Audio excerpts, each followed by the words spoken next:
We will make sure that appropriate punishments are meted out, that justice will be served, and that the people of Kansas City can have confidence both in their police department, their prosecutor's office, and all those who swear an oath to keep us safe.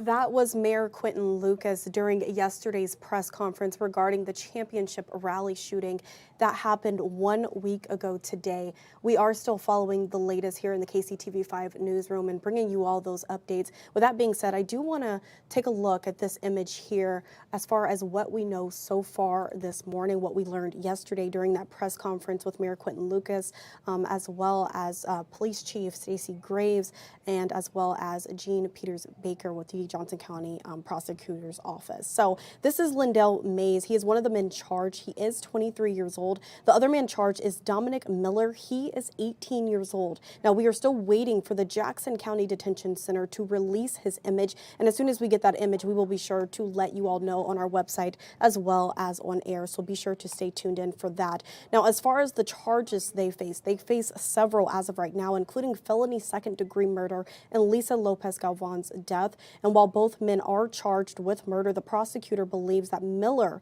is the one who fired the gun that hit Lopez Galvan. Now, prosecutors, they didn't announce any additional charges or any additional victims, I should say. So the number still stays at 1 person killed and nearly 24 hurt. Again, this is that traumatizing video from a week ago today taking place at Union Station. And still officials believe that more shooters were involved, and that's all a part of the investigation. And as the story develops, 4 people in total are charged. This is everyone that we know of if we pull up those mugshots once again.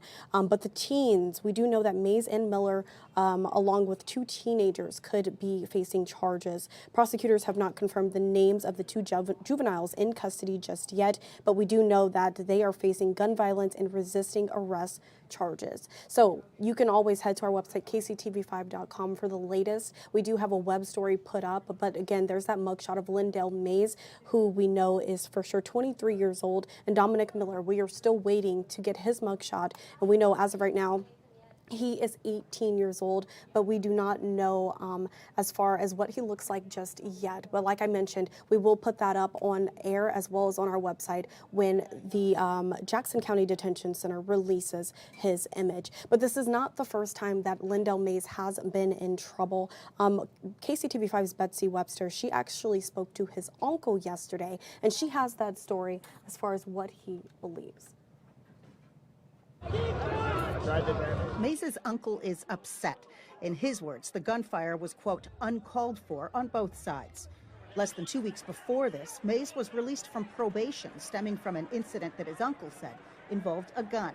2 years earlier, Mays was placed on probation after pleading guilty to a municipal charge of disorderly conduct in Belton. Mays's uncle says Mays pulled a gun outside the city's community center. Court records show it happened in 2021. He completed the probation on February 2nd of this year. Mays's uncle remarked that in 2020, a family member was murdered in a triple shooting that started as an argument, in his uncle's words, over a girl. Another man was also killed and a woman critically wounded. Mays's uncle speculated that Mays may have been jumpy because of that. Still, he added, it's no justification for what Mays is accused of doing here. Mays was at the rally with his sister, his uncle said, and invited him to join. He declined and now wonders if he could have prevented it if he'd been there. And Lisa's voice is being missed on the radio right now. On Tuesday night, she would have been usually behind the mic at 90.1 KKFI. Last night, the show she co-hosted was turned into a tribute for her. KCTV5's Grace Smith, she was there and she spoke to all of her co-workers as they react to this tragic news. We were kind of a brother-sister team. What would have been another broadcast of Taste of Tejano. It's really devastating. Is filled with other voices celebrating the life of Lisa Lopez Galvan. The support has been overwhelming. Tommy Andrade's co-host for the weekly show. Not only was this a volunteer job for us, it was also kind of our way to have fun. Callers from the community showed their support as loved ones honor her impact throughout the community. The people that, say and give their empathy to and kindness to the family. I think that is very healing. Kelly Doherty with KKFI says Lisa was very vibrant, energetic, and servant-hearted. She had an incredible amount of talent that she gave back. Her voice and presence will be deeply missed both on the airways and beyond. Our mission here is to serve the underserved and the people that get missed in mainstream media, and that's what she did with the Tejano music. In Kansas City. Like Lisa and I just say at the end of our show, take care of each other, and we'll see you again. Grace Smith, KCTV 5 News. And while Lisa's family wasn't at the press conference yesterday, they did release a statement. I do want to turn to our Facebook page. This post we posted yesterday. You can see here her family saying it is reassuring for our family and the entire community to know that this joint team effort has resulted in the identification of the suspects involved. Again, that is coming in from Lisa Lopez Galvan's family following those charges that were released yesterday. And again, we are still waiting for more information, more images to be released of those suspects. I do want to take a look at social media platform X. You can see Governor Laura Kelly tweeted yesterday directing flags to be flown at half staff this Saturday to honor Lisa, a mother, radio DJ, and a Kansan who lost her life last week at the Chiefs Super Bowl rally. The governor goes on to say that I am grieving for her family and all of the victims and their loved ones. And with that being said, I do want to take a look at this tweet coming in early this morning from Jackson County legislator Manny Abarca, who will be in D.C. tomorrow. If we zoom in on this photo that he posted, you can see he says that he will be joining colleagues at the White House at 9 a.m. tomorrow with topics of discussion, including gun violence and the impact of the Build Back Better Act.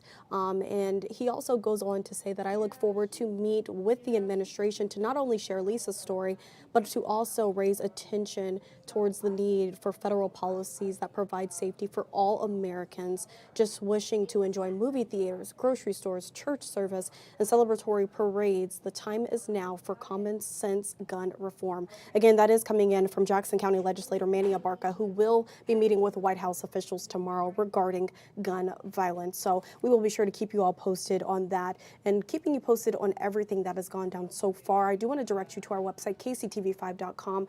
We do have a tab right at the top that says KC Strong. If you click that tab, you will see all of the stories that we have covered so far following the unfortunate championship rally shooting that happened this time last week. So 1 week ago today, and you have all those stories here as well as the tribute that continues to grow outside of Union Station in honor of Lisa Lopez Galvan.